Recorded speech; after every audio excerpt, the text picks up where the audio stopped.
Hello and welcome to this episode of Happier Ever After.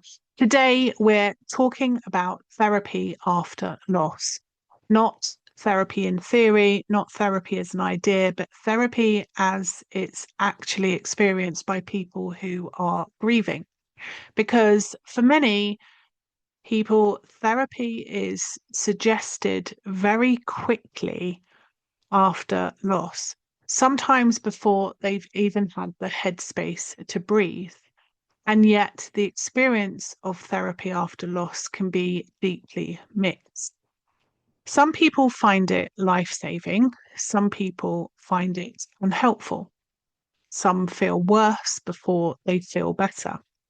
And some leave wondering if they've somehow failed at therapy too. So today I want to talk honestly about what actually helps and what doesn't when it comes to therapy after loss. This is not an episode designed to tell you what you should do. It's about giving you information, permission, and choice because support could never become another place you feel judged or inadequate. Let's start with something important. Therapy is not automatically helpful just because someone is grieving.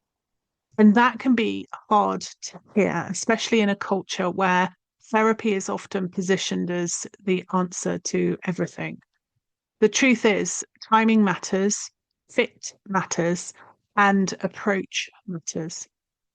When therapy is helpful after loss, it usually does a few key things. It creates safety, it offers understanding rather than fixing, it respects your pace of grief, and it doesn't try to rush you towards resolution. When therapy isn't helpful, it often does the opposite. It pathologizes normal grief. It applies models that don't fit. It focuses too much on insight and not enough on the body. Or it pushes you towards meaning or growth before your system is ready. And when that happens, people often internalize the problem. Why isn't this helping? Why do I feel worse? What's wrong with me? So I want to be very clear about this up front. If therapy hasn't helped you or has made things harder, it does not mean you're broken. It means something wasn't right for you. Let's talk about when therapy can be useful after loss. Therapy tends to be most helpful when you feel emotionally overwhelmed and don't have a safe place to process what's happening. You're carrying things you can't say anywhere else. You're stuck in cycles of self blame, fear, or shutdown, or your nervous system feels constantly on edge or collapse. In these situations, a skilled therapist can help by holding space, not by fixing. They can help you make sense of what's happening in your body and your mind. They can normalize your experience. They can help you feel less alone inside it. But that depends entirely on how they work.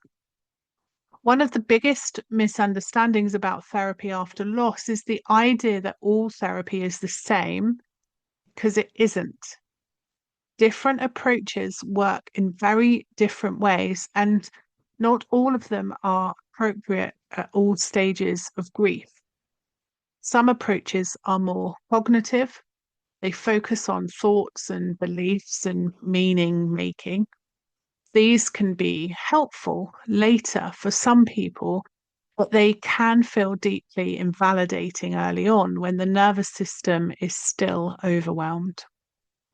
Being asked to reframe thoughts, find positives, or challenge beliefs too soon can feel like being asked to tidy up whilst your house is still on fire. Other approaches are more somatic or relational.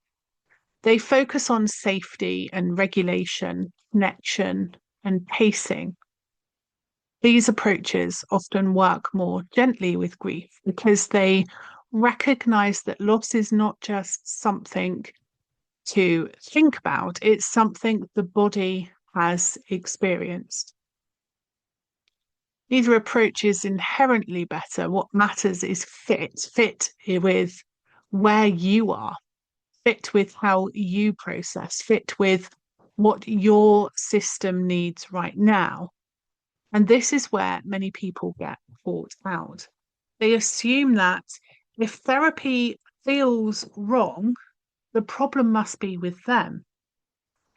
But often it's a mismatch between approach and nervous system, between pace and capacity, between what's being asked and what's possible. I want to talk now about something that many people experience but few are warned about.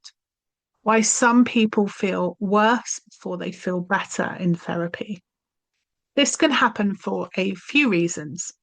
One reason is that therapy can bring things to the surface that you've been holding together to survive. When you finally have a space to speak honestly, your system may release what it's been containing. That in itself can feel destabilizing at first. Tears increase, emotions feel bigger, fatigue intensifies. This doesn't automatically mean therapy is harmful, but it does mean it needs to be paced carefully. Another reason people feel worse is because therapy moves too fast. If your nervous system doesn't feel safe, diving into painful material can overwhelm rather than heal. This can leave you feeling raw, exposed, and dysregulated, and with little support between sessions. If therapy constantly leaves you feeling flooded or destabilized, that's important information. It doesn't mean you should push through at all costs. It means something needs adjusting.